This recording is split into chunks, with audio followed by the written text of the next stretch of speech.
What drives a man to conquer the entire known world, only to sit alone and weep when he achieves his ultimate dream?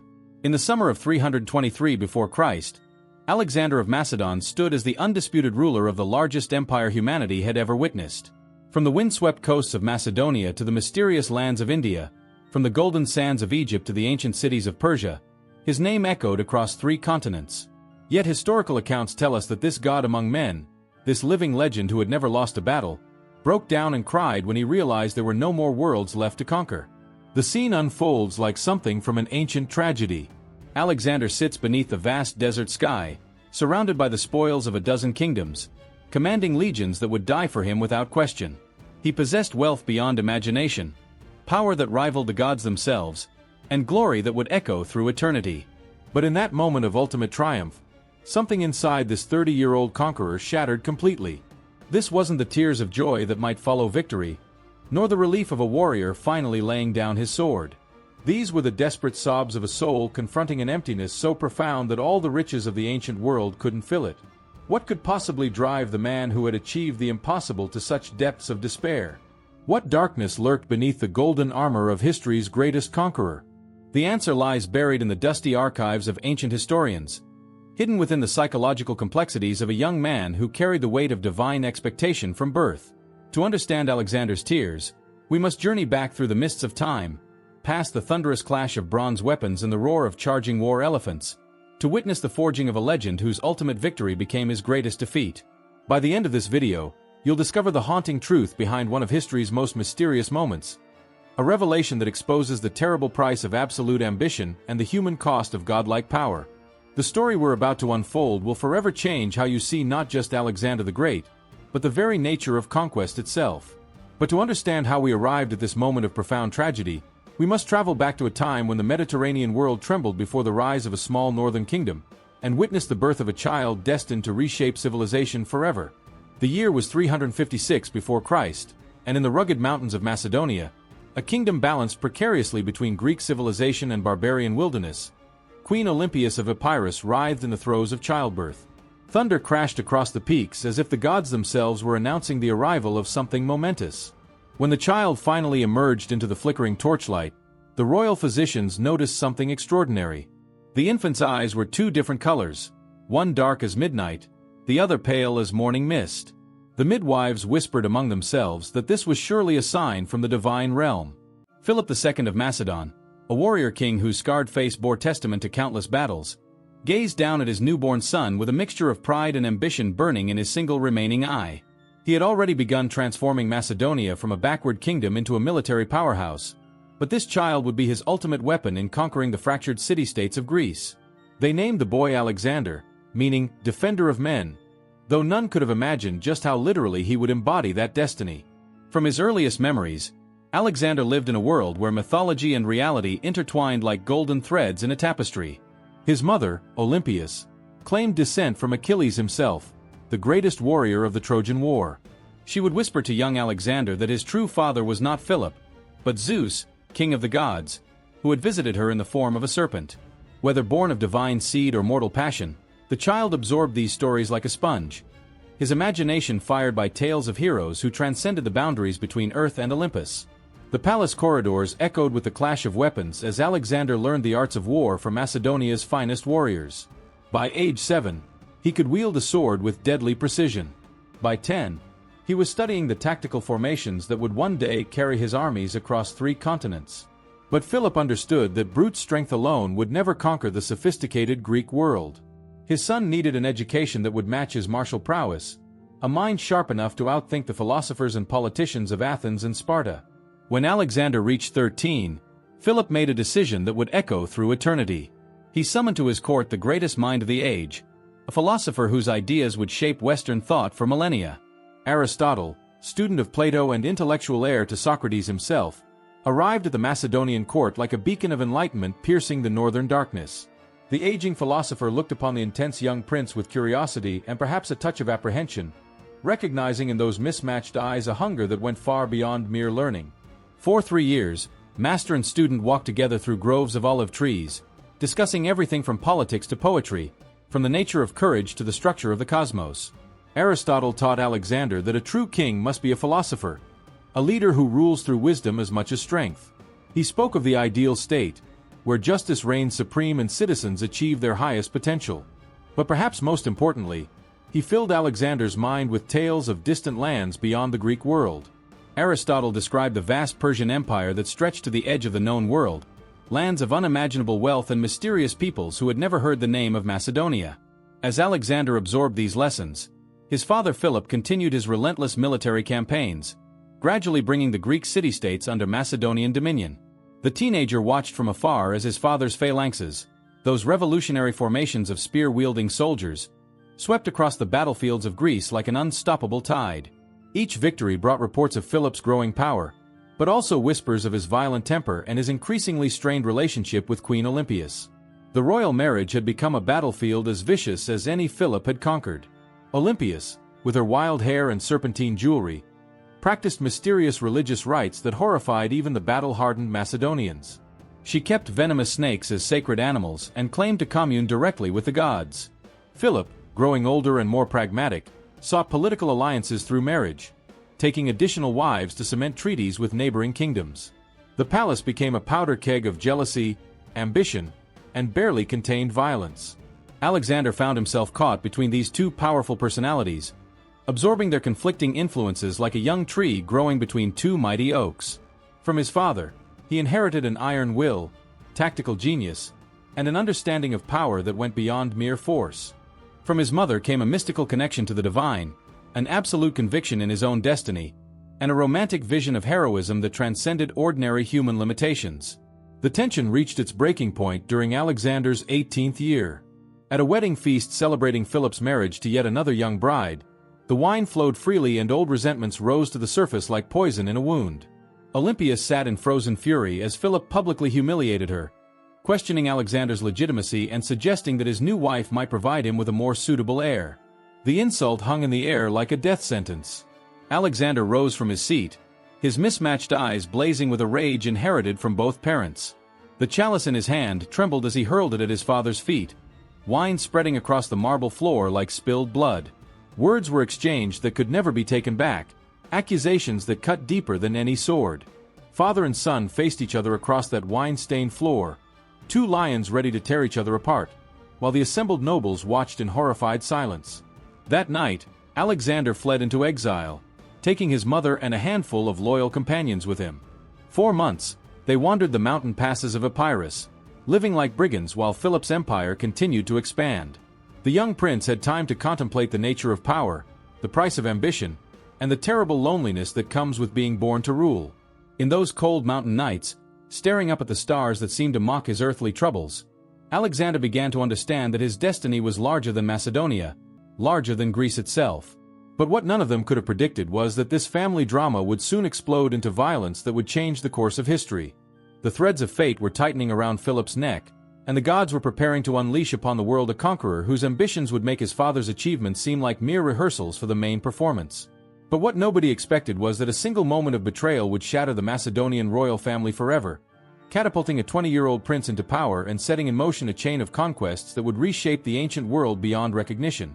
The reconciliation came as suddenly as the storm that had driven Alexander into exile. Philip, perhaps recognizing that his kingdom needed unity more than pride, sent envoys to bring his son home. The young prince returned to Pella with his head held high, but those who knew him well could see that something fundamental had changed. The boy who had fled in anger had returned as a man who understood the deadly game of power. The mountain exile had forged his character like steel in a blacksmith's fire. As 336 before Christ dawned, Philip stood at the pinnacle of his achievements. The Greek city-states lay subdued beneath Macedonian authority, and his revolutionary military innovations had created the most formidable army the world had ever seen. The famous Macedonian phalanx, with its forest of 18-foot spears called sarissas, could punch through enemy lines like a bronze-tipped battering ram. Philip's cavalry, the companions, rode the finest horses in the Mediterranean and struck with the force of a thunderbolt. But the aging king's greatest triumph was yet to come. In the marble halls of Corinth, representatives from across the Greek world gathered for an unprecedented assembly. One by one, the proud city-states that had once considered Macedonia a backward kingdom swore allegiance to Philip's grand vision. He would unite all Greeks under a single banner and launch a crusade against their ancient enemy, the Persian Empire that had twice attempted to enslave Greece. The dream that had once seemed impossible was now within grasp. Philip would be remembered not just as a conqueror, but as the liberator who finally brought Greek revenge against the descendants of Xerxes and Darius. Alexander watched these proceedings with the intensity of a hawk studying its prey. Now 20 years old, he had grown into a physical specimen that seemed crafted by the gods themselves. Though not tall by modern standards, standing perhaps 5 feet 6 inches, his body was perfectly proportioned, every muscle honed by years of relentless training.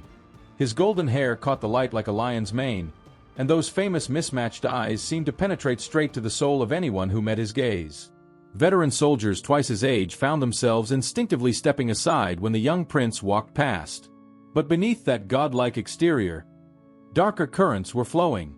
The relationship between father and son remained complicated, built on mutual respect tinged with barely concealed rivalry. Philip had created a masterpiece of military engineering, but Alexander possessed something his father lacked: the indefinable quality that transforms mere soldiers into true believers. When Alexander spoke to the troops, they didn't just hear orders, they heard destiny calling. The common soldiers whispered that the prince was touched by the gods, that he could see victory before the battle even began. The Persian expedition was scheduled to begin in the spring. Advance forces under Philip's most trusted generals had already crossed the Hellespont, that narrow strait separating Europe from Asia, and established beachheads on the Asian shore. Reports arrived daily of Persian preparations, of Darius III mobilizing the vast resources of his empire to meet this Greek threat. The stage was set for a clash that would determine the fate of two civilizations, East against West, the heirs of Alexander the Great's ancestors against the descendants of the god kings who had ruled from Babylon to India. But the gods, it seemed, had other plans entirely. The festival of Dionysus in 336 before Christ promised to be the most magnificent celebration in Macedonian history. Philip had spared no expense, importing entertainers from across the Mediterranean to honor the god of wine and revelry. The royal theater at Aegae overflowed with nobles, ambassadors, and military commanders, all gathered to witness plays that celebrated Macedonian glory. Philip entered the theater like a conqueror returning from victory, dressed in a white robe that made him appear almost divine in the morning sunlight. As the king took his place of honor, acknowledging the cheers of his subjects with regal waves, nobody noticed a young man moving purposefully through the crowd. Pausanias, one of Philip's own bodyguards, had nursed a private grievance against his king for years. Court gossip whispered of personal humiliation, of Philip's refusal to address some perceived injustice, of a proud young warrior's honor stained beyond redemption. Whatever the true motivation, Pausanias had made his choice. The moment came as Philip walked unguarded between the theater seats, basking in the adoration of his people. From the crowd, Pausanias emerged like death itself, a Celtic dagger gleaming in his fist. The blade found its mark with surgical precision, sliding between Philip's ribs and piercing his heart. The great king, conqueror of Greece and architect of empire, collapsed onto the stone steps in a spreading pool of crimson. His final breath escaped as a whisper that might have been Alexander's name. Chaos erupted like a volcano. Guards rushed toward the assassin, but Pausanias had planned his escape route carefully. He sprinted toward the city gates where horses waited to carry him to safety. For a few crucial moments, it seemed he might succeed. But fate, or perhaps divine justice, intervened. The fleeing assassin tripped over a vine, perhaps placed there by the gods themselves, and fell sprawling in the dust. The pursuing guards were upon him in seconds, their swords transforming him into a bloodied corpse before he could speak another word. The questions that died with Pausanias would haunt historians for millennia. Was he acting alone, driven by personal revenge, or was he merely the weapon wielded by more powerful hands? Suspicion immediately fell upon Queen Olympias, who had both motive and opportunity to orchestrate her husband's death. Others whispered of Persian gold, suggesting that Darius had eliminated his greatest threat through assassination rather than warfare. Still others looked toward Alexander himself, wondering if the ambitious prince had grown tired of waiting for his inheritance. Alexander's reaction in those first crucial hours would define his entire reign. While nobles and generals stood frozen by shock, the young prince moved with decisive authority that seemed almost supernatural. He immediately secured the loyalty of the army's key commanders, distributed gold to ensure the soldiers' allegiance, and eliminated potential rivals with ruthless efficiency. Those who might have challenged his succession found themselves facing charges of treason or conspiracy. Within 48 hours of Philip's death, Alexander had transformed from prince to king, from heir to absolute ruler of the most powerful state in Greece. But the new king faced challenges that would have broken lesser men. Greek city-states that had submitted to Philip saw opportunity in his death, believing a 20-year-old boy could never match his father's authority. Thebes, proud Thebes that had once led all Greece against Sparta, declared independence and expelled its Macedonian garrison. Athens, birthplace of democracy and philosophy, began secretly negotiating alliances against Macedonian rule. From the north came reports of barbarian tribes preparing to reclaim territories Philip had conquered. The empire that had taken Philip 23 years to build seemed ready to crumble in a matter of weeks. Alexander's response would announce to the world that a new kind of conqueror had been born. The young king assembled his army with speed that defied belief, marching south toward rebellious Greece like an avenging angel. His forces moved so quickly that enemy scouts could barely track their progress.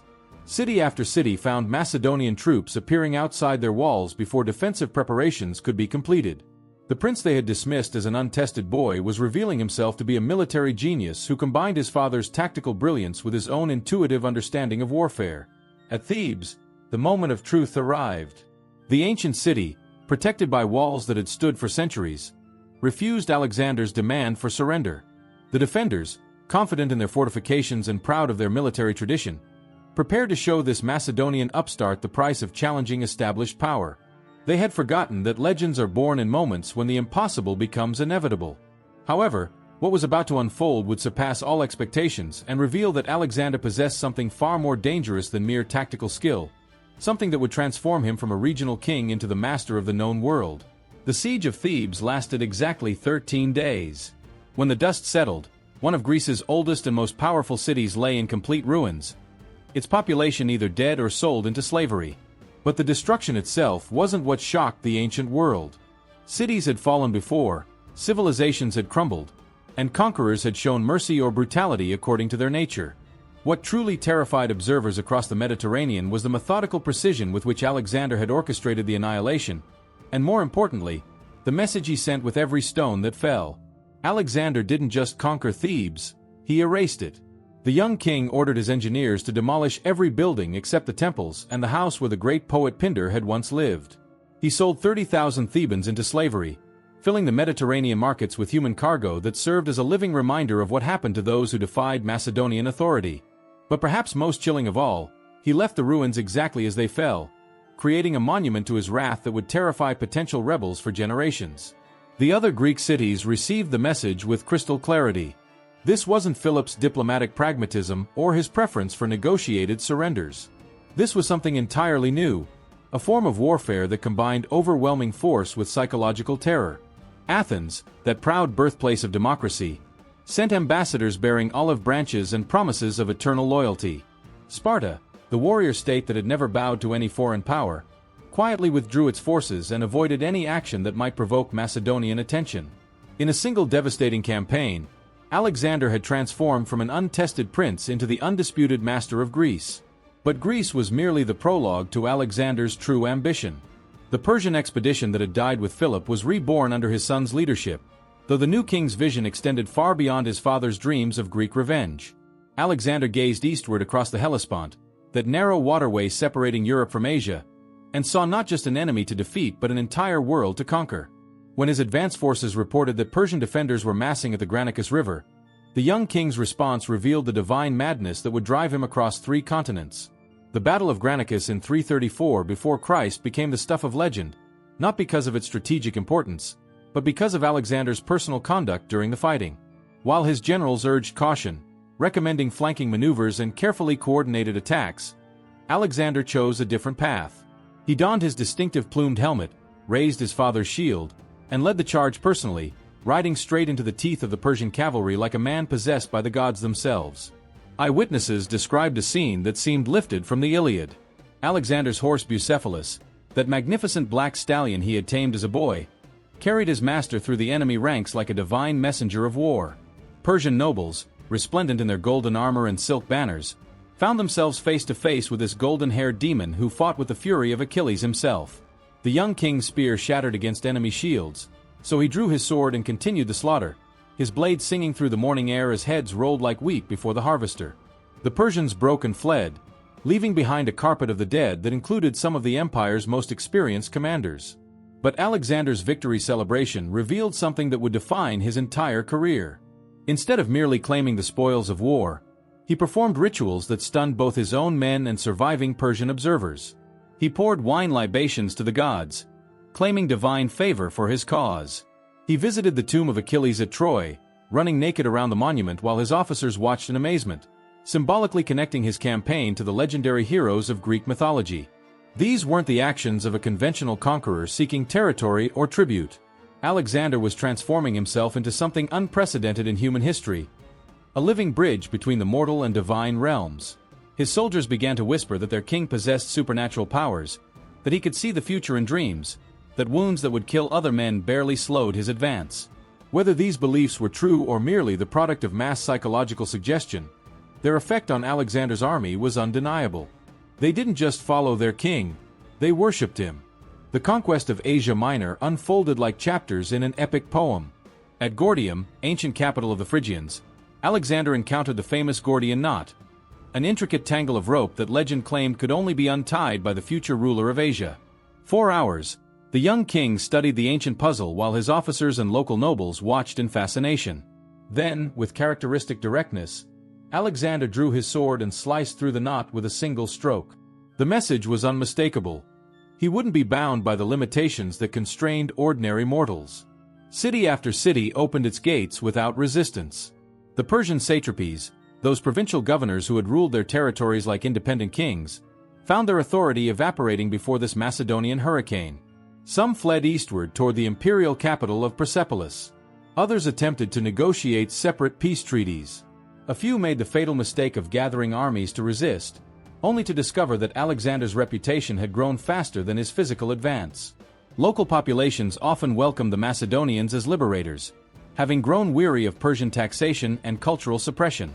But the true test of Alexander's destiny awaited at Issus, where Darius III himself had gathered the largest army the Persian Empire could muster. The great king, heir to Cyrus and Xerxes, descendant of the god-kings who had ruled from India to Egypt, arrived on the battlefield wearing armor that blazed like the sun itself.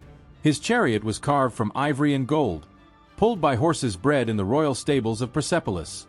Around him marched the immortals, 10,000 elite guards whose ancestors had conquered most of the known world. The armies met in a narrow coastal plain where Persian numerical superiority meant little. Alexander, now 22 years old and seasoned by 2 years of constant warfare, had evolved into a tactical genius who could read a battlefield like a scholar reading a scroll. He positioned his forces with mathematical precision, using the terrain to neutralize Persian advantages while maximizing his own strengths. But when the moment of truth arrived, Alexander once again abandoned caution for divine inspiration. The Macedonian wedge, with Alexander at its tip, smashed into the Persian center like Zeus's thunderbolt striking the earth. The young king rode directly toward Darius's position, his eyes locked on the great king's terrified face. For a few heartbeats that seemed to last forever, the fate of 2 empires hung in the balance. Then Darius, overwhelmed by the supernatural intensity of Alexander's advance, turned his golden chariot and fled the battlefield, abandoning his army, his family, and his empire to the mercy of this golden-haired demon from the west. The victory at Issus transformed Alexander from a successful regional conqueror into a world historical figure. Persian resistance collapsed like a house built on sand. Egypt, that ancient land of pharaohs and pyramids, welcomed him as a liberator and proclaimed him a living god. The oracle at Siwa, deep in the Sahara Desert, confirmed what Alexander had always suspected. He was indeed the son of Zeus, destined to rule not just the Greek world but all of humanity. Yet even as Alexander stood at the pinnacle of success, crowned pharaoh of Egypt and acknowledged as the legitimate heir to the Persian throne, something darker was taking root in his soul. The constant warfare, the endless succession of victories, the growing distance between his divine pretensions and his human nature, were creating pressures that would eventually shatter even his godlike composure.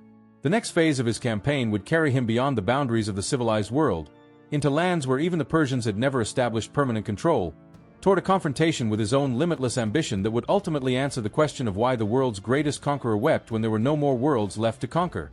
The answer to Alexander's tears lies not in his failures, but in the terrible success of his divine ambition. By 326 before Christ, the young king who had left Macedonia 13 years earlier had achieved something no human being in history had ever accomplished. His empire stretched from the Adriatic Sea to the Indus River, encompassing over 2 million square miles of territory and perhaps 50 million subjects. He had defeated every army that dared oppose him, conquered every city that resisted his advance, and absorbed every civilization that crossed his path. But victory, Alexander discovered, was a poison more deadly than any blade. At the Hyphasis River in India, when his exhausted soldiers finally refused to march further into the unknown, the conqueror faced a truth more devastating than any military defeat. There were indeed more worlds to conquer, more peoples to subjugate, more lands to explore. The problem wasn't geographical limitations. It was human ones. His own mortality, his soldiers' exhaustion, the practical impossibilities of governing territories larger than entire continents, had created boundaries that no amount of divine favor could overcome. The tears that witnesses reported weren't shed from sadness or disappointment. They were the desperate sobs of a soul confronting the ultimate contradiction of human existence. Alexander had transcended every limitation that confined ordinary mortals, had achieved godlike power and glory beyond imagination, yet he remained trapped within the fundamental constraints of human nature. He could conquer the world, but he could never conquer death. He could command millions, but he couldn't command time. He could defeat any enemy except the one that lived within his own heart, the insatiable hunger that made victory meaningless without the promise of greater victories to come. In his final years, as fever consumed his body in Babylon, Alexander's empire began fragmenting even before his last breath escaped. His generals, those loyal companions who had followed him across the known world, immediately turned on each other like wolves fighting over a carcass. The cities he had founded would survive and flourish, spreading Greek culture from Egypt to Afghanistan. The trade routes he had established would carry goods and ideas between East and West for centuries. But the unified vision, that dream of a single human being ruling all humanity under divine authority, died with the man who had made it reality. Perhaps the most haunting aspect of Alexander's story is how completely it mirrors the fundamental human condition. We are all conquerors of small kingdoms, seeking meaning through achievement, validation through success, immortality through legacy. Yet no matter how much we accomplish, how high we rise, how completely we dominate our chosen fields, we eventually confront the same existential emptiness that brought tears to the eyes of history's greatest conqueror. Alexander's weeping reminds us that external conquest can never fill the void within the human soul, that power without purpose becomes its own form of prison, and that even gods, if they truly existed, might find infinite success to be infinitely hollow. His tears were not the end of his story, but the beginning of our understanding of what it truly means to be human in a universe that offers unlimited possibilities but finite time to explore them. The young man who had set out to prove his divine nature through conquest had instead revealed the most human truth of all, that our greatest victories often become our most profound defeats, and that the very ambition that lifts us toward the heavens can become the weight that drags us back to earth. Stories like these illuminate the eternal paradox of human ambition, showing us that the price of absolute achievement might be the very satisfaction we seek to attain through that achievement. Every empire falls, every conqueror dies, but the questions Alexander faced in his moment of ultimate triumph continue to echo through every human heart that dares to dream of transcending its limitations. If you made it this far and haven't subscribed yet, go ahead and subscribe now, hit that like button, and share in the comments which moment in Alexander's journey resonated most with you. Was it his divine ambition, his impossible victories, or perhaps that final haunting realization that even gods can weep?